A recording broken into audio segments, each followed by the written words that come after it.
ದೇವರಿಗೆ ಸ್ತೋತ್ರವಾಗಲಿ. ದೇವರಿಗೆ ಅಮೂಲ್ಯರು, ಅತಿ ಪ್ರಿಯರು, ಘನವಂತರಾದ ಪ್ರಿಯ ದೇವರ ಮಕ್ಕಳೇ, ಬನ್ನಿರಿ ಪ್ರಿಯರೇ, ಈ ದಿನ ಈ ಸಮಯ ನಾವು ಧ್ಯಾನಿಸಲಿರುವಂಥ ಕೃಪೆ ನೀಡುವ ದೇವರ ವಾಕ್ಯ ಭಾಗಾಂಶ ಪ್ರಿಯರೇ, ಧೈರ್ಯದಿಂದ ಕೃಪಾಸನದ ಮುಂದೆ ಬರೋಣ. ಅದು ಪ್ರಿಯರೇ, ದೇವರ ವಾಕ್ಯ ಪರಿಶುದ್ಧವಾಗಿದೆ ಪ್ರಿಯರೇ. ದೇವರ ವಾಕ್ಯ ಶಾಂತಿ ನೀಡುತ್ತದೆ. ದೇವರ ವಾಕ್ಯ ದೇವರ ಮಹಿಮೆಯನ್ನು ತುಂಬುತ್ತದೆ. ದೇವರ ವಾಕ್ಯ ದೇವರ ನೀತಿ ನೀಡುತ್ತದೆ. ದೇವರ ವಾಕ್ಯ ದೇವರ ಭಯಭಕ್ತಿ ಕಲಿಸುತ್ತದೆ. ದೇವರ ವಾಕ್ಯ ಬೆಳಕು ನೀಡುತ್ತದೆ. ದೇವರ ವಾಕ್ಯ ದೇವದೂತರ ಕಾವಲು ನೀಡುತ್ತದೆ ಪ್ರಿಯರೇ. ದೇವರ ವಾಕ್ಯ ಮರಣವನ್ನು ಹೋಗಲಾಡಿಸಿ ಶಾಶ್ವತ ಜೀವನ ಅಮರತ್ವವನ್ನು ದಯಪಾಲಿಸುತ್ತದೆ. ಧೈರ್ಯದಿಂದ ದೇವರ ಕೃಪಾಸನದ ಮುಂದೆ ಬಂದು ನಿಲ್ಲುವಂತೆ ಅನುಗ್ರಹಿಸುತ್ತದೆ ಪ್ರಿಯರೇ. ಹೌದು ಪ್ರಿಯರೇ, ಇಂದು ನಾವು ಧ್ಯಾನಿಸಲಿರುವ ವಾಕ್ಯ ಭಾಗಾಂಶ ಧೈರ್ಯದಿಂದ ಕೃಪಾಸನದ ಮುಂದೆ ಬರೋಣ. ಹೌದು, ಇದಕ್ಕೆ ಮೊದಲು ನನ್ನೊಂದಿಗೆ ಏಕೀಭವಿಸಿ ಪ್ರಾರ್ಥಿಸಿ ಪ್ರಿಯರೇ. ಕೇಳಲಿರುವ ರಕ್ಷಣೆಯ ದೇವರ ವಾಕ್ಯ ಭಾಗಾಂಶ ಧೈರ್ಯದಿಂದ ಕೃಪಾಸನದ ಬಳಿಗೆ ಬರೋಣ. ಕೇಳಲಿರುವ ವಾಕ್ಯ ಭಾಗಾಂಶ ಒಳ್ಳೆ ನೆಲದಲ್ಲಿ ಬಿದ್ದ ಬೀಜದಂತೆ ನಮ್ಮ ಹೃದಯದಲ್ಲಿ ಬೀಳುವಂತೆ 100ಕ್ಕೆ 100 ಫಲ ಕೊಡುವಂತೆ, ಆ ಫಲ ಶಾಶ್ವತವಾಗಿರುವಂತೆ, ಲೋಕಕ್ಕೆ ಬೆಳಕಾಗಿ ಉಪ್ಪಾಗಿ ದೇವರು ನಮ್ಮೆಲ್ಲರನ್ನು ಅನುಗ್ರಹಿಸುವಂತೆ ಪ್ರಾರ್ಥನೆ ಪ್ರೇರೆ. ನನ್ನೊಂದು ಏಕೀಭವಿಸಿ ಪ್ರಾರ್ಥಿಸಿರಿ. ಪ್ರಾರ್ಥನೆ. ತಂದೆ, ಸರ್ವಶಕ್ತ ದೇವರೇ, ಪರಿಶುದ್ಧನೇ ಪರಿಶುದ್ಧನೇ ಪರಿಶುದ್ಧನೇ, ಭೂಪರಗಳ ಒಡೆಯನಾದ ದೇವರೇ, ಸಮಸ್ತ ಕೊಡುವಾತನೇ, ಅನಂತ ಸ್ತೋತ್ರ ನಿಮಗೆ ತಂದೆ. ನಿನ್ನಿಂದ ಸೂರ್ಯ ತಪ್ಪದೆ ಸದಾ ಉದಯವಾಗುತ್ತಾನೆ. ಸಂಸಾರ ಕ್ಷೇಮ ಬಾಳಿಕೆ ನಿಮ್ಮಿಂದಲೇ ತಂದೆ. ಭೂಫಲವನ್ನು ಹುಟ್ಟಿಸಿ ಎಲ್ಲರ ಜೀವ ಕಾಯುತ್ತಿ. ನಿಮಗೆ ಸ್ತೋತ್ರ ತಂದೆ. ಹೌದು ಪ್ರಭೆ, ಕೃಪೆ ಸಾಗರನಾಗಿದ್ದೀರಿ ಸ್ವಾಮಿ. ನೀವು ಎಲ್ಲ ನಾಶವಾಗುತ್ತಿರುವ ಮನುಷ್ಯ ಕುಲವನ್ನು ಹುಡುಕಿ ಬಂದು ರಕ್ಷಿಸಲು ಬಂದಿದ್ದೀರಿ. ಹೌದು ಸ್ವಾಮಿ, ಮರಣದಲ್ಲಿರುವ ನಾಡಿಗರಿಗೆ, ಕತ್ತಲಲ್ಲಿ ಇರುವ ಜನರಿಗೆ ದೊಡ್ಡ ಬೆಳಕು ಕಾಣಿಸುತ್ತಿಲ್ಲದಂತೆ ಪ್ರಭೆ, ಸ್ವರ್ಗ ಸಿಂಹಾಸನವನ್ನು ಬಿಟ್ಟು ಬಂದ ದೊಡ್ಡ ಬೆಳಕು ನೀವಾಗಿದ್ದೀರಿ. ದಾರಿ ತಪ್ಪಿದ ಕುರಿಗಳಂತೆ ಅಲಿಯುತ್ತಿರುವ ಮನುಷ್ಯ ಕುಲಕ್ಕೆ ದಾರಿ ತೋರಿಸಿದ್ದೀರಿ. ಪರಲೋಕದ ದಾರಿ, ತಂದೆಯ ದೇವರ ಬಳಿಗೆ, ಆತ್ಮಗಳ ತಂದೆಯ ಬಳಿಗೆ, ಸೃಷ್ಟಿಕರ್ತನ ಬಳಿಗೆ ರಕ್ಷಕನಾಗಿ ಬಂದು ಪರಿಶುದ್ಧ ಆತ್ಮನ್ನು ನೀಡುತ್ತೀರಿ. ವಿಶ್ವಾಸದ ಮುಖಾಂತರ, ಪ್ರೀತಿಸುವ ಮುಖಾಂತರ, ಆಜ್ಞೆಗಳನ್ನು ಕೈಗೊಂಡು ನಡೆಯುವುದರ ಮುಖಾಂತರ ದುಷ್ಟ ನೊಗವನ್ನು ಮುರಿಯುವಂತೆ ಅನುಗ್ರಹಿಸುತ್ತೀರಿ. ಆ ನಿಮ್ಮ ಪರಿಶುದ್ಧ ಆತ್ಮನ ಶಕ್ತಿಯಿಂದ, ಅಗ್ನಿಯಿಂದ, ಜಲದಿಂದ. ಹೀಗೆ ಪ್ರಭುವೆ, ವಾಕ್ಯವನ್ನು ಕೇಳಲಿರುವಾಗ ಧೈರ್ಯದಿಂದ ಕೃಪಾಸನದ ಬಳಿಗೆ ಬರೋಣ ಎನ್ನುವ ವಾಕ್ಯ ಭಾಗ ಧ್ಯಾನಿಸಲಿರುವಾಗ ನೀವೇ ನಿಮ್ಮ ಪರಿಶುದ್ಧ ಗ್ರಂಥಗಳ ಉಳಿದ ವಾಕ್ಯ ಭಾಗಗಳ ಮುಖಾಂತರ ನಮ್ಮೊಂದಿಗೆ, ನಮ್ಮ ಆತ್ಮ, ದೇಹ, ಮನಸ್ಸು, ಎಲುಬು, ಮಾಂಸ, ರಕ್ತಗಳೊಂದಿಗೆ ವಿಶ್ವಾಸ, ಪರಿಶುದ್ಧ ಪ್ರಾರ್ಥನೆ, ಸಾಕ್ಷ್ಯ ಜೀವಿತದೊಂದಿಗೆ ಮಾತನಾಡಬೇಕೆಂದು ನಿಷ್ಕಪಟವಾದ ಪ್ರೀತಿಯಿಂದ, ದೊಡ್ಡ ಪ್ರೀತಿಯಿಂದ, ದೈವ ಪ್ರೀತಿಯಿಂದ, ವಿಶ್ವಾಸ, ನಿರೀಕ್ಷೆಯಿಂದ ನಮ್ಮೆಲ್ಲರನ್ನು ತುಂಬಬೇಕೆಂದು, ರಾಜನಂತೆ ಆಳ್ವಿಕೆ ಮಾಡುವ ನಿಮ್ಮ ದೈವ ಶಾಂತಿಯಿಂದ ನಮ್ಮೆಲ್ಲರ ಹೃದಯಗಳನ್ನು, ಜೀವಿತವನ್ನು, ಆಲೋಚನೆಗಳು ತುಂಬಬೇಕೆಂದು, ಹೀಗೆ ಶಾಂತಿದಾಯಕ ದೇವರೇ, ನಿಮ್ಮ ಮಕ್ಕಳ ಜೀವಿತದಲ್ಲಿರುವ ಹೋರಾಟಗಳನ್ನು ಜಯವಾಗಿ ಮಾರ್ಪಡಿಸಬೇಕೆಂದು, ಚಿಂತೆಗಳನ್ನು ಆರಾಧನೆಯಾಗಿ ಮಾರ್ಪಡಿಸಬೇಕೆಂದು, ನಮ್ಮ ದೇವರು ನಮ್ಮ ಪರವಾಗಿರುವಾಗ ನಮ್ಮ ವಿರೋಧಿ ಯಾರು? ನೀವು ಸುಮ್ಮನಿರಿ, ದೇವರು ನಿಮ್ಮ ಪರವಾಗಿ ಹೋರಾಡುತ್ತಾನೆ. ನೀವು ನೋಡುತ್ತಿರುವ ಈ ಶತ್ರುಗಳು, ಐಗುಪ್ತರು, ಲೋಕದ ಆಶೆ ಪಾಶೆಗಳನ್ನು ಹುಟ್ಟಿಸುವ ದುರಾತ್ಮಗಳು, ಆ ಚಿಂತೆಗಳು ಇನ್ನು ಮುಂದೆ ನೀವು ನೋಡುವುದೇ ಇಲ್ಲ.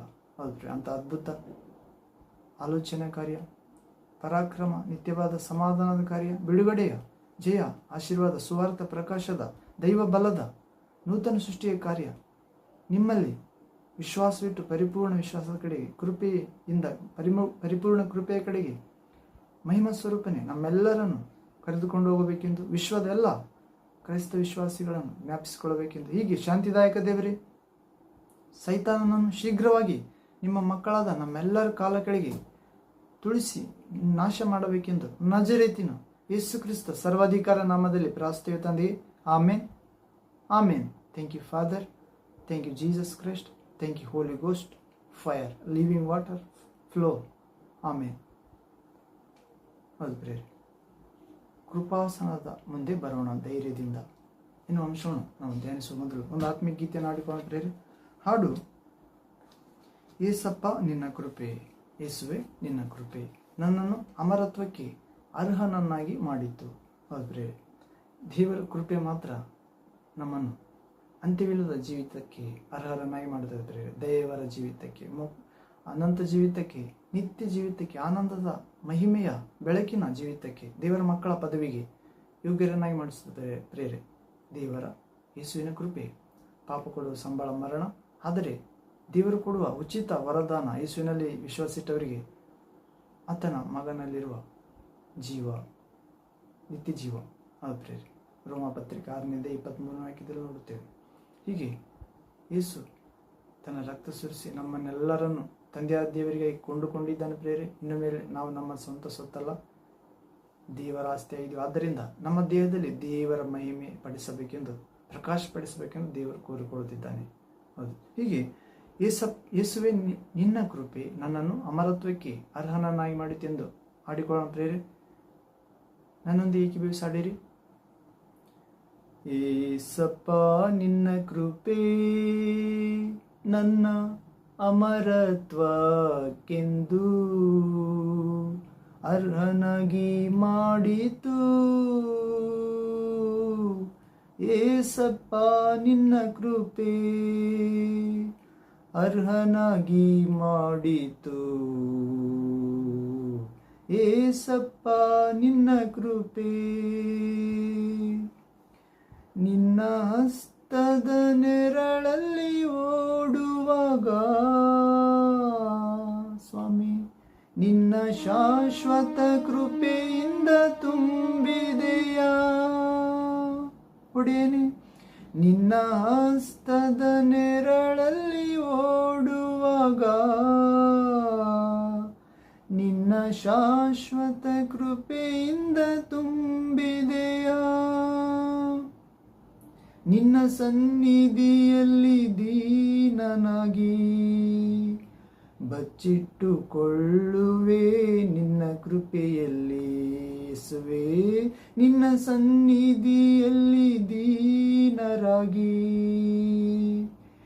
ಅಡಗಿಕೊಳ್ಳುವೆವು ನಿನ್ನ ಕೃಪೆಯಲ್ಲೇ ಯೇಸುವೆ. ನಿನ್ನ ಕೃಪೆ ನಮ್ಮನ್ನು ಅಮರತ್ವಕ್ಕೆಂದು ಅರ್ಹರಾಗಿ ಮಾಡಿತು.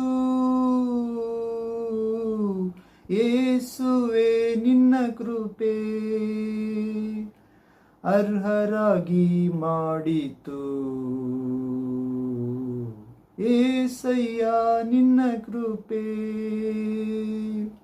ನಿನ್ನ ನಿತ್ಯ ಮಹಿಮೆಗೆ ಕರೆದಿರುವೆಯ ರಕ್ಷಕ ದೇವನೇ.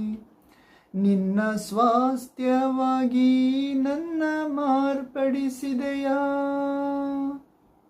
ನಿನ್ನ ನಿತ್ಯ ಮಹಿಮೆಗೆ ಕರೆದಿರುವೆಯ ನಮ್ಮೆಲ್ಲರನ್ನು. ನಿನ್ನ ಸ್ವಾಸ್ಥ್ಯವಾಗಿ ನಮ್ಮನ್ನು ಮಾರ್ಪಡಿಸಿದೆಯ. ಆತ್ಮಾಭಿಷೇಕದೊಂದಿಗೆ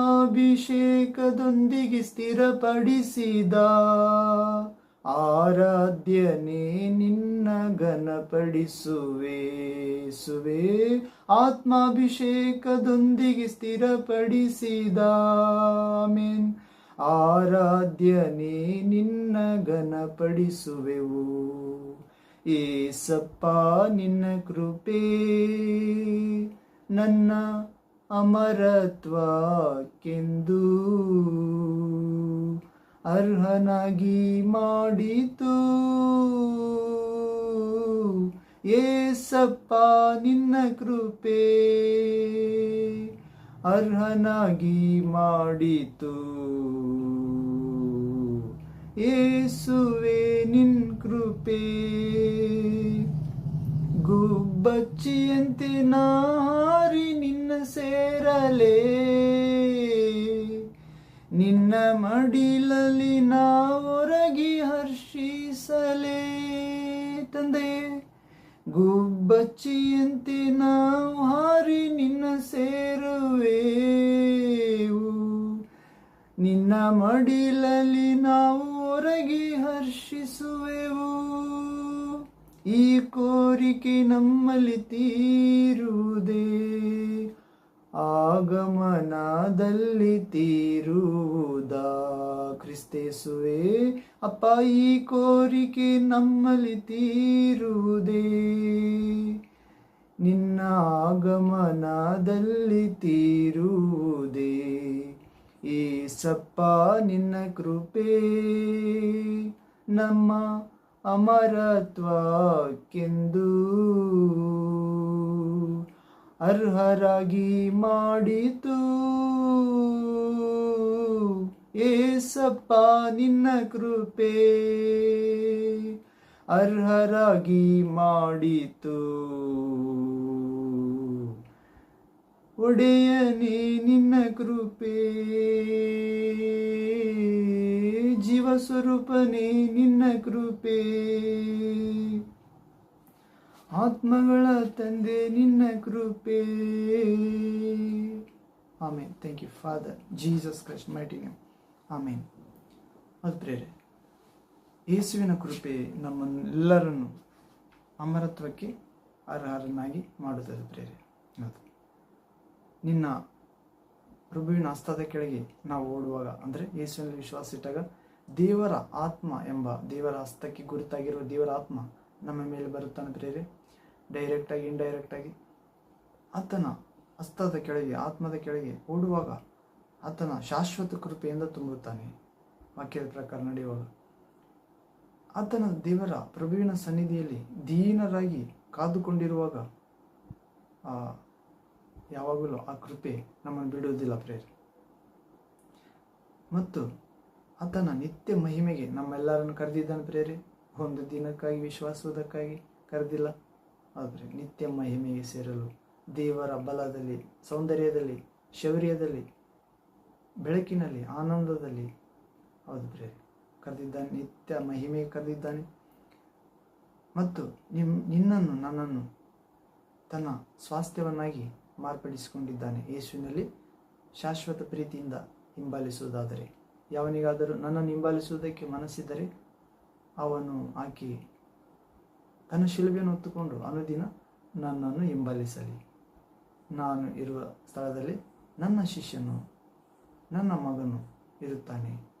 ತಂದೆ ಲೋಕ ಉತ್ಪತ್ತಿಗಿಂತ ಮೊದಲೇ ನನಗೆ ಕೊಟ್ಟ ಮಹಿಮೆಯನ್ನು ನಾನು ಅವರಿಗೆ ತೋರಿಸುವೆನು.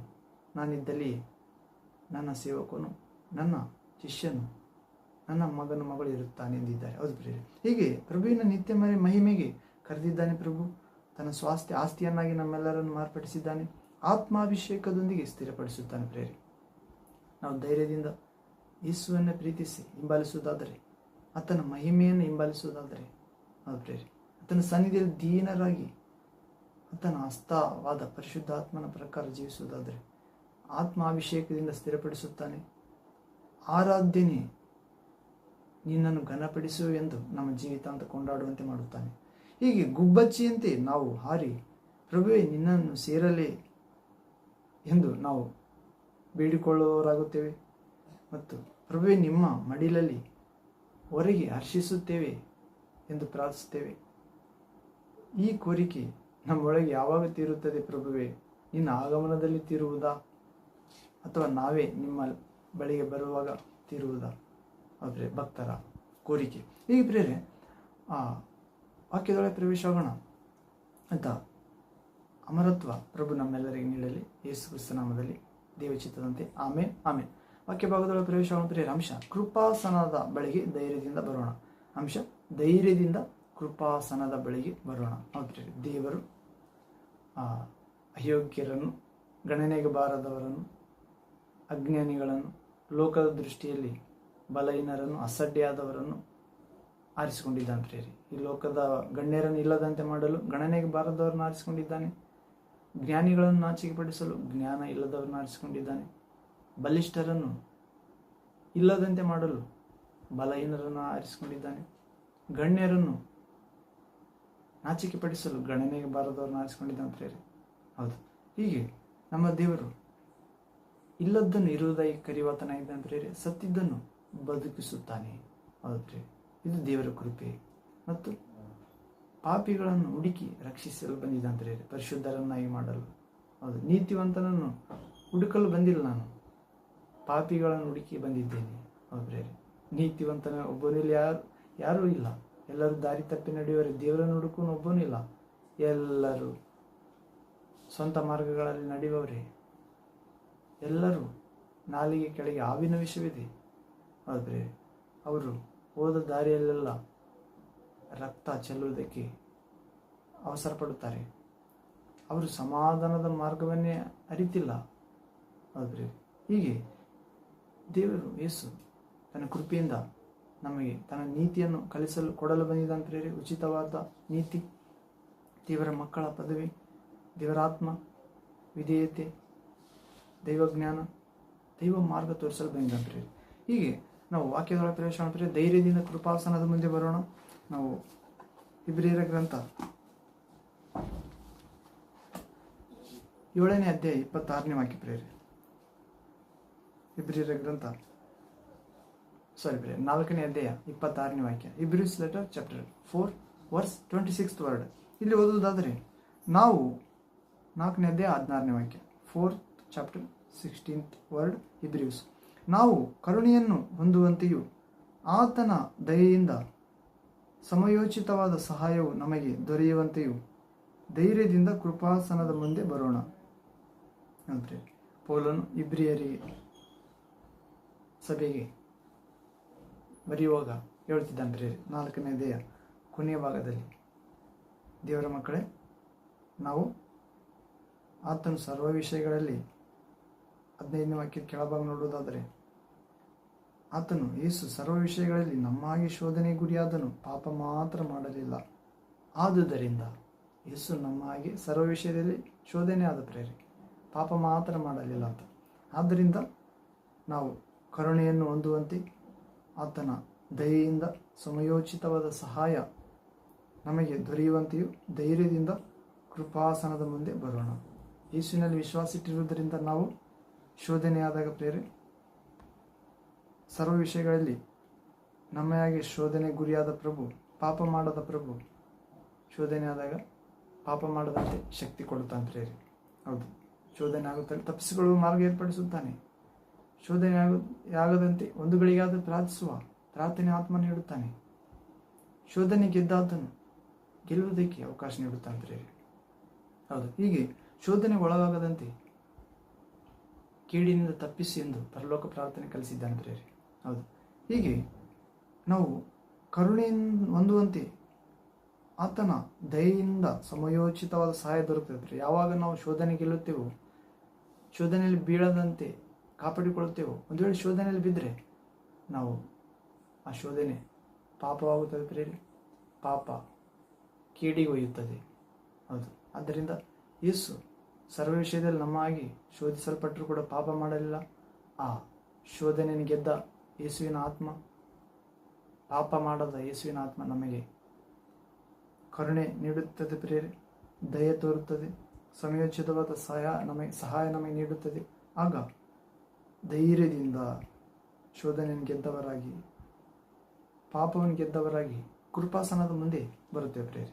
ಅದು ಕೃಪಾಸನದ ಮುಂದೆ ಬರಬೇಕಂದ್ರೆ ಶೋಧನೆಯನ್ನು ಗೆದ್ದಾತ ನಮ್ಮೊಂದಿಗೆ ಇದ್ದು ಜಯ ನೀಡಿದಾಗ, ಮತ್ತು ಪಾಪವನ್ನು ಮಾಡಲಾರದಾತನು ನಮ್ಮೊಂದಿಗಿದ್ದು ಪಾಪದ ಮೇಲೆ ನಾವು ಜಯ ಸಾಧಿಸುವಂತೆ ಮಾಡಿದಾಗ, ದೇವರ ಕೃಪೆಯನ್ನು ಜಯಿಸಿದಾಗ, ದೇವರ ಕರುಣೆ, ದಯೆ, ಸಮಯೋಚಿತವಾದ ಸಹಾಯ ದೊರಕಿ ಧೈರ್ಯದಿಂದ ದೇವರ ಕೃಪಾಸನದ ಮುಂದೆ ಬರುತ್ತೆ ಪ್ರೇರೆ. ದೇವರ ಕೃಪಾಸನ ಅಂದರೆ ಅನುದಿನದ ಪ್ರಾರ್ಥನಾ ಜೀವಿತ ಆಗಿರ್ಬೋದು ಪ್ರೇರೆ.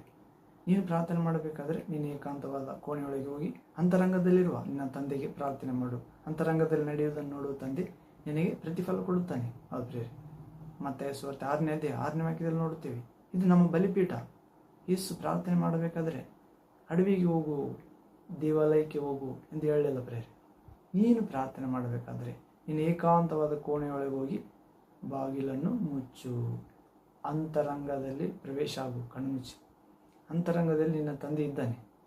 ಯೇಸುವನ್ನು ವಿಶ್ವಾಸಿಸಿದಾಗ, ಅಥವಾ ದೇವರು ಎಂಬಾತನನ್ನು ವಿಶ್ವಾಸಿಸಿದಾಗ, ಯೇಸು ಕ್ರಿಸ್ತನ ಮೂಲಕ ವಿಶ್ವಾಸಿಸಿದಾಗ ಅಂತರಂಗದಲ್ಲಿ ದೇವರು ಉದಯಿಸ್ತಾನೆ ಪ್ರೇರೆ.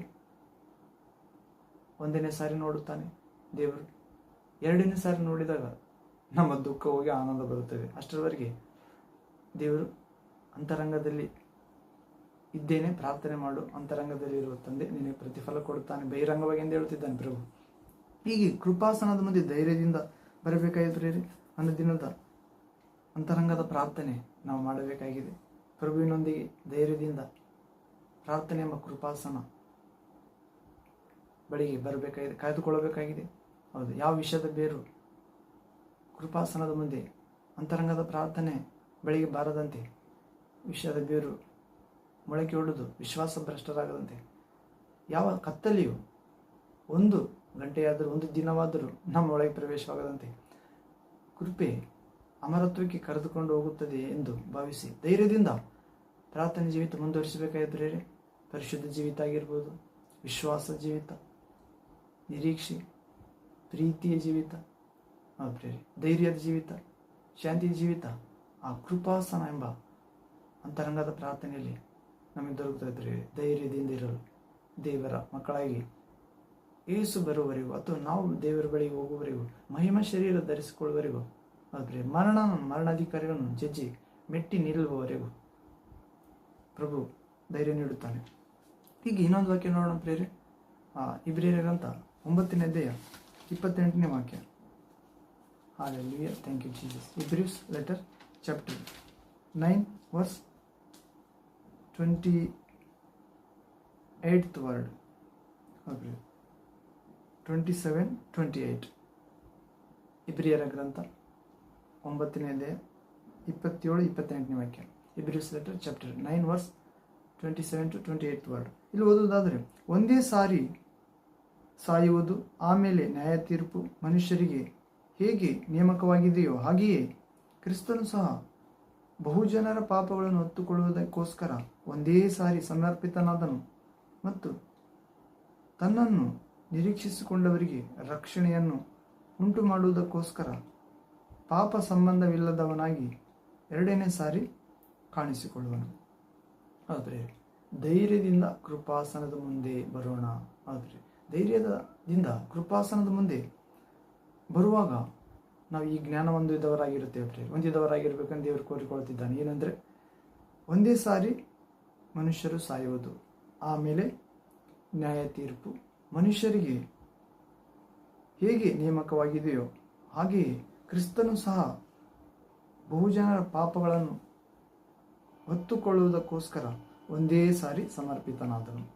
ಹೌದು, ಒಂದೇ ಸಾರಿ ಹುಟ್ಟುವುದು, ಒಂದೇ ಸಾರಿ ಸಾಯುವುದು, ಒಂದೇ ಸಾರಿ ನಮ್ಮ ದೇಹದಲ್ಲಿ ಬದುಕಿದಾಗ ಮಾಡಿದ ಎಲ್ಲ ಒಳ್ಳೆಯ ಕೆಟ್ಟ ಕಾರ್ಯಗಳಿಗಾಗಿ, ನಿಜವಾದ ದೇವರನ್ನು ವಿಶ್ವಾಸಲಾರದ ಕಾರ್ಯಗಳಿಗಾಗಿ, ಪಾಪ ಪುಣ್ಯಗಳಿಗಾಗಿ, ಆದರೆ ಒಳಿತು ಕೆಡುಕುಗಳಿಗಾಗಿ, ವಿಶ್ವಾಸ ಅವಿಶ್ವಾಸ, ಶುದ್ಧ ಅಶುದ್ಧ, ಅಜ್ಞಾನ ಅಂಧಕಾರ ಜೀವಿತಕ್ಕಾಗಿ, ಸತ್ಕಾರ್ಯದ ಜೀವಿತಕ್ಕಾಗಿ ಕ್ರಿಸ್ತೇಸುವಿನ ಸಿಂಹಾಸನ ಮುಂದೆ ನಿಂತುಕೊಳ್ಳಬೇಕಾಗಿದೆ ಪ್ರೇರೆ. ನ್ಯಾಯ ತೀರ್ಪು ಮನುಷ್ಯರಿಗೆ ಹೇಗೆ ನೇಮಕವಾಗಿದ್ದು, ಒಂದೇ ಸಾರಿ, ಮತ್ತೊಂದು ಜನ್ಮ ಇಲ್ಲ ಪ್ರೇರೆ. ಒಂದೇ ಸಾರಿ ಹುಟ್ಟುವುದು, ಒಂದೇ ಸಾರಿ ಸಾಯುವುದು, ತೀರ್ಪಿದೆ. ನಾವು ಕೋರ್ಟ್ನಲ್ಲಿ ಹೇಗೆ ಅಪರಾಧಿ ನಿರಪರಾಧಿಯನ್ನು ಎದುರು ನಿಲ್ಲಿಸಿ ನಡುವೆ ಲಾಯರ್ ನಿಂತು ಜಡ್ಜ್ ಮುಂದೆ 2 ವಾದಗಳನ್ನು ಕೇಳುತ್ತಾರೋ, ಆಗ ಒಬ್ಬರಿಗೆ ತೀರ್ಪು ಮಾಡಲಾಗುತ್ತದೆ ಆ ಸಾಕ್ಷಿಗಳ ಆಧಾರದ ಮೇಲೆ, 1, 2, 3 ಸಾಕ್ಷಿಗಳ ಆಧಾರದ ಮೇಲೆ. ಅದೇ ರೀತಿ ದೇವರಿಗೆ ಸಾಕ್ಷಿ ಬೇಕಿಲ್ಲ ಪ್ರೇರೆ.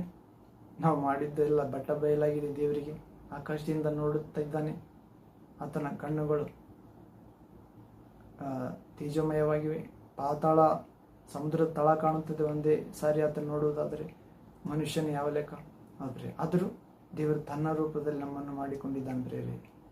ಅತಿಯಾಗಿ ಪ್ರೀತಿಸಿದ್ದಾನೆ, ಎಲ್ಲವನ್ನು ಆಗಲಿ ಎಂದು ಹೇಳಿ ಸೃಷ್ಟಿಸಿದ್ದಾನೆ. ಆದರೆ ಮನುಷ್ಯನನ್ನಾದರೂ ತನ್ನ ಸ್ವರೂಪದಲ್ಲಿ ಕೈಯಿಂದ ನಿರ್ಮಿಸಿದ್ದಾನೆ ಪ್ರೇರೆ. ಅದರಿಂದ ಮನುಷ್ಯನು ದೇವರಿಗೆ ಅತಿ ಪ್ರಿಯನು, ಘನವಂತನು, ಅಮೂಲ್ಯಳು, ಘನವಂತಳು, ಅತಿ ಪ್ರಿಯಳಾಗಿದ್ದಾರೆ ಪ್ರೇರೆ.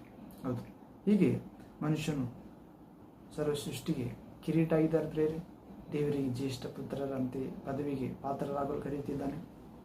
ಹೀಗೆ ಒಂದೇ ಸಾರಿ ಸಾಯುವುದು, ಆಮೇಲೆ ನ್ಯಾಯ ತೀರ್ಪು ಮನುಷ್ಯರಿಗೆ ಹೇಗೆ ನೇಮಕವಾಗಿದ್ದು ಹಾಗೆ ಕ್ರಿಸ್ತ ಯೇಸು ಸತೆ ಬಹುಜನರ ಪಾಪಗೋಸ್ಕರ ಒಂದೇ ಸಾರಿ ಸಮರ್ಪಿತ ಪ್ರೇರೆ. ಮತ್ತೆ ಸಾಯಲಿಲ್ಲ, ಒಂದೇ ಸಾರಿ ಸಮರ್ಪಿತ ಆದ.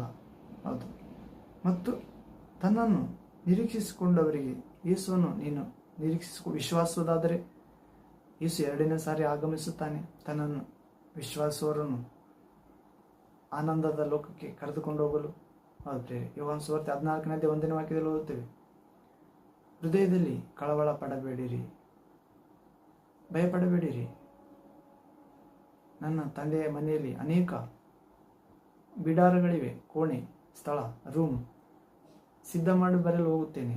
ನಿಮಗೋಸ್ಕರ ಸ್ಥಳ ಇದೆ, ಕೊಠಡಿ ಸಿದ್ಧ ಮಾಡಿ ಬರಲು ಹೋಗುತ್ತೇನೆ. ಹೋಗಿ ಸಿದ್ಧ ಮಾಡಿದ ನಂತರ ಬಂದು ನಿಮ್ಮನ್ನು ಕರೆದುಕೊಂಡು ಹೋಗುತ್ತೇನೆ. ನಾನಿರುವಲ್ಲಿ ನೀವಿರಬೇಕು. ಹೌದ್ರಿ. ಹೀಗೆ ಹೇಳಿದ ದೇವ ರಕ್ಷಕನು, ಕಣ್ಣುಗುಡ್ಡೆಯಂತೆ ಕಾಪಾಡುವ ಆತನು, ಆದರೆ ಸಮಗ್ರ ಸತ್ಯಕ್ಕೆ ಕರೆದೊಯ್ಯುವ ಸಹಾಯಕನು, ಆದರಣೆ ಮಾಡುವಾತನು, ಸ್ನೇಹಿತನು, ಆಪದ್ಬಾಂಧವನು, ಆರೋಗ್ಯ ನೀಡುವಾತನು, ನಮಗೋಸ್ಕರ ಪ್ರಾಣ ಕೊಟ್ಟಾತನು, ಸಮಾಧಿಯಿಂದ ಎದ್ದಾತನು. ಹೌದು ಪ್ರೇರಿ, ಅಂತ ದೇವರು ಯಾರೂ ಇಲ್ಲ ಪ್ರೇರಿ. ನಮಗೋಸ್ಕರ ಸ್ಥಳವನ್ನು ಸಿದ್ಧ ಮಾಡಿ ಬರಲು ಹೋಗಿದ್ದಾನೆ, ಬಂದು ಕರೆದುಕೊಂಡು ಹೋಗುತ್ತಿದ್ದಾನೆ ಎಂದು ಹೇಳ್ತಿದ್ದಾನೆ ಪ್ರೇರಿ. ಈ ತನ್ನನ್ನು ನಿರೀಕ್ಷಿಸಿಕೊಂಡಿರುವವರಿಗೆ ಈ ರೀತಿ ರಕ್ಷಣೆಯನ್ನು ಉಂಟು ಮಾಡೋದಕ್ಕೋಸ್ಕರ ಎರಡನೇ ಸಾರಿ ಮೇಘದಲ್ಲಿ ಪ್ರತ್ಯಕ್ಷ ಆಗುತ್ತಾನೆ ಪ್ರೇರಿ. ಆತನನ್ನು ವಿಶ್ವಾಸವರನ್ನು ಕರೆದುಕೊಂಡು ಹೋಗಲು, ಆ ನಿರೀಕ್ಷಿಸಿಕೊಂಡಿರುವವರಿಗೆ ರಕ್ಷಣೆಯನ್ನು ಉಂಟು ಮಾಡೋದಕ್ಕೋಸ್ಕರ ಎರಡನೇ ಸಾರಿ ಪಾಪ ಸಂಬಂಧವಿಲ್ಲದಾತನಾಗಿ ಎರಡನೇ ಸಾರಿ ಕಾಣಿಸಿಕೊಳ್ತಾನೆ ಪ್ರೇರಿ. ಒಂದನೇ ಸಾರಿ ಮನುಷ್ಯನ ಲೋಕದ ಪಾಪಗಳನ್ನು ಹೊತ್ತುಕೊಂಡು ಹೋಗುವ ದೇವರ ಕುರಿಮರಿಯಾಗಿ ಕಾಣಿಸಿಕೊಂಡ ಪ್ರೇರಿ. ಆತನಲ್ಲಿ ವಿಶ್ವಾಸ ಇಡುವವರಿಗೆ, ದೇವಕುಮಾರನೆಂದು ಯಾರು ವಿಶ್ವಾಸ ಇಡುತ್ತಾರೋ ದೇವ ತಂದೆ ಅವರೆಲ್ಲರ ಪಾಪಗಳನ್ನು, ನಾನು ಯೇಸು ಕ್ರಿಸ್ತನು ದೇವರಿಂದ ಬಂದಾತನು, ದೇವರು ಕಳಿಸಿಕೊಟ್ಟ ಲೋಕರಕ್ಷಕನು, ನಮ್ಮ ಪಾಪಗಳನ್ನು ಹೊತ್ತುಕೊಳ್ಳುವಾತನು, ನಮಗೆ ಪಾಪದ ಭಾರದಿಂದ ಪಾಪ ಕೊಡುವ ಸಂಬಳ ಆದ. ಒಂದನೇ ಮರಣ ದೇಹದಲ್ಲಿ, ಎರಡನೇ ಮರಣ ಆತ್ಮದಲ್ಲಿ, ಎರಡೂಗಳಿಂದ ಸಾಧ್ಯವಾದರೆ ಬಿಡಿಸಲು ಶಕ್ತನಾದ. ವಿಶೇಷವಾಗಿ ನರಕದಿಂದ, ಎರಡನೇ ಮರಣ ಆದ ನರಕದಿಂದ, ಬೆಂಕಿ ಕೆರೆಯಿಂದ ರಕ್ಷಿಸಲು, ಹಲ್ಲು ಕಡಿಯುವ ಗೋಳಾಡುವ ಸ್ಥಿತಿಯಾದ ನರಕದಿಂದ ತಪ್ಪಿಸಲು ಕಳುಹಿಸಿದ್ದಾನೆ. ನನ್ನ ಸ್ಥಾನದಲ್ಲಿ ಗಾಯ ಹೊಂದಿದ್ದಾನೆ, ನನ್ನ ಸ್ಥಾನದಲ್ಲಿ ರಕ್ತ ಸುರಿಸಿದ, ನನ್ನ ಸ್ಥಾನದಲ್ಲಿ ಸತ್ತು, ನನ್ನ ಸ್ಥಾನದಲ್ಲಿ ನರಕಶಿಕ್ಷೆ ಅನುಭವಿಸಿ, ನನ್ನ ಪಾಪಗಳಿಗೆ ಮರಣ ಹೊಂದಿ ಸಮಾಧಿಯಾಗಿ ನನ್ನ ಸಮಾಧಿ ತಾನು ತೆಗೆದುಕೊಂಡಿದ್ದಾನೆ. ನನ್ನನ್ನು ತಂದೆಯ ಬಳಿ ಸೇರಿಸಲು ಸಮಾಧಿಯಿಂದ ಪಾಪ ಇಲ್ಲದಾತನಾಗಿ ಎದ್ದಿದ್ದಾನೆ. ತಂದೆಯ ಬಳಿಗೆ ಹೋಗಿ ತನ್ನ ಆತ್ಮವನ್ನು ಕಳಿಸಿದ್ದಾನೆ. ಹೌದ್ರಿ. ಅಪ್ಪ ತಂದೆ ಎಂದು ಕೂಗುವ ಮಗನ ಆತ್ಮ. ಹೌದ್ರಿ. ಮರಣ ಗೆದ್ದ ಆತ್ಮ, ದೇವಕುಮಾರನನ್ನು ಸಮಾಧಿಯಿಂದ ಜೀವಕ್ಕೆ ಎಬ್ಬಿಸಿದ ಮಹಿಮಾತ್ಮ. ಹೌದ್ರಿ. ಆ ಆತ್ಮ ಯಾರಲ್ಲಿದೆಯೋ ಅವರು ಕ್ರಿಸ್ತೇಸುವಿನವರು ಪ್ರೇರಿ. ಕ್ರಿಸ್ತೇಸುವಿನ ಆತ್ಮ ಯಾರಲ್ಲಿದೆಯೋ ಅವರು ಕೂಡ ನಶ್ವರ ಶರೀರಗಳಿಂದ ಮಹಿಮಾ ಶರೀರಕ್ಕೆ ಎದ್ದೇಳಲ್ಪಡುತ್ತಾರೆ. ಹೀಗೆ ಯೇಸು ಕ್ರಿಸ್ತನು ಪಾಪ ಸಂಬಂಧ ಇಲ್ಲದಾತನಾಗಿ ಎದ್ದು ಹೋಗಿದ್ದಾನೆ ಪ್ರೇರಿ. ಮತ್ತೆ ಪಾಪ ಸಂಬಂಧ ಇಲ್ಲದಾತನಾಗಿ ಎರಡನೇ ಸಾರಿ ಕಾಣಿಸಿಕೊಳ್ಳುತ್ತಿದ್ದಾನೆ. ನಾವು ಕೂಡ ಪಾಪ ಸಂಬಂಧ ಇಲ್ಲದವರಾಗಿ ಆತನು ಎದುರುಗೊಳ್ಳಬೇಕು. ಕಾರಣ ಆತನು ನಿರೀಕ್ಷಿಸಿಕೊಂಡು ನಾವು ಪರಿಪೂರ್ಣ ರಕ್ಷಣೆಯೊಳಗೆ ಪ್ರವೇಶವಾಗುವುದಕ್ಕೋಸ್ಕರ. ಪ್ರೇರಿ, ಈ ಒಂದನೇ ಸಾರಿ ರಕ್ಷಣೆ ಆಗಿದೆ ಪ್ರೇರಿ. ಆದರೆ ನಾವಿನ್ನೂ ದೇಹದಲ್ಲಿದ್ದೇವೆ. ಆತ್ಮ ದಿನೇ ದಿನ ನೂತನವಾಗುತ್ತಾ ಹೋಗುತ್ತದೆ. ಅದನ್ನು ಉಂಟು ಮಾಡಿದ ಆತನ ಹೋಲಿಕೆಯ ಮೇರೆಗೆ. ಆದ್ದರಿಂದ ಸುಲಭವಾಗಿ ಸಿಕ್ಕಿಸುವ ಪಾಪವನ್ನು, ಹತ್ತಿಕ್ಕುವ ಹೊರೆಯನ್ನು ನಾವು ಪಕ್ಕಕ್ಕೆ ಇಡುತ್ತಾ ಹೋಗಬೇಕು ಪ್ರೇರೆ. ವಿಶ್ವಾಸ ಹುಟ್ಟಿಸಿ ಅದನ್ನು ಪರಿಪೂರ್ಣಗೊಳಿಸುವ ಯೇಸು ಕಡೆ ನೋಡುತ್ತಾ ಹೀಗೆ ಎರಡನೇ ಸಾರಿ ಕಾಣಿಸಿಕೊಳ್ತಾನೆ ಪ್ರೇರೆ ಪ್ರಭು. ಆದ್ದರಿಂದ ಪ್ರಭು ನಿರೀಕ್ಷಿಸಿಕೊಂಡಿರುವ ನಮ್ಮನ್ನು ರಕ್ಷಣೆಯನ್ನು ಉಂಟು ಮಾಡೋದಕ್ಕೋಸ್ಕರ. ಆದ್ದರಿಂದ ಪ್ರಭು ನಮಗೆ ಹೇಳ್ತಿದ್ದಾನೆ ಪ್ರೇರೆ, ಧೈರ್ಯದಿಂದ ಕೃಪಾಸನದ ಬಳಿಗೆ ಬನ್ನಿ. ಶೋಧನೆಯನ್ನು ಗೆದ್ದಾತನು, ಪಾಪವನ್ನು ಗೆದ್ದಾತನು ನಮಗೆ ಧೈರ್ಯ ನೀಡುತ್ತಾನೆ ಪ್ರೇರೆ. ಇನ್ನೊಂದು ವಾಕ್ಯ ನೋಡೋಣ ಪ್ರೇರೆ. ಕೊರಿಂಥ 2ನೇ ಪತ್ರಿಕೆ 5ನೇ ಅಧ್ಯಾಯ 21ನೇ ವಾಕ್ಯ. ಕೊರಿಂಥ 2ನೇ ಪತ್ರಿಕೆ 5ನೇ ಅಧ್ಯಾಯ 21ನೇ ವಾಕ್ಯ. ನಾವು ಆತನಲ್ಲಿ ದೇವರಿಗೆ ಸಮರ್ಪಕರಾದ ನೀತಿ ಸ್ವರೂಪಿಗಳಾಗುವಂತೆ ದೇವರು ಪಾಪಜ್ಞಾನವಿಲ್ಲದ ಆತನನ್ನು ನಮಗೋಸ್ಕರ ಪಾಪ ಸ್ವರೂಪಿಯಾಗಿ ಮಾಡಿದನು. ನಾವು ಆತನೊಂದಿಗೆ ಕೆಲಸ ನಡೆಸುವವರಾಗಿದ್ದು ನೀವು ಹೊಂದಿದ ದೇವರ ಕೃಪೆಯನ್ನು ವ್ಯರ್ಥ ಮಾಡಿಕೊಳ್ಳಬೇಡಿರೆಂದು ಎಚ್ಚರಿಸುತ್ತೇವೆ. ಆದರೆ ಯೇಸು ಕ್ರಿಸ್ತನು ಪಾಪಜ್ಞಾನವಿಲ್ಲದಾತನಾಗಿದ್ದಾನೆ ಪ್ರೇರೆ. ದೇವರಿಗೆ ಸಮರ್ಪಕವಾದ ನೀತಿ ಸ್ವರೂಪಗಳಾಗುವಂತೆ ಮಾಡಲು ಬಂದಿದ್ದಾನೆ. ಆತನೊಂದಿಗೆ ನಾವು ಕೆಲಸ ನಡೆಸಬೇಕೆಂದು ಕರೆಯುತ್ತಿದ್ದಾನೆ. ಅಂತ ವಿಶ್ವಾಸ ಕೃಪೆ ನಮ್ಮೆಲ್ಲರಿಗೂ ನೀಡಲಿ ಪ್ರಭು. ಯೇಸು ಕ್ರಿಸ್ತನ ನಾಮದಲ್ಲಿ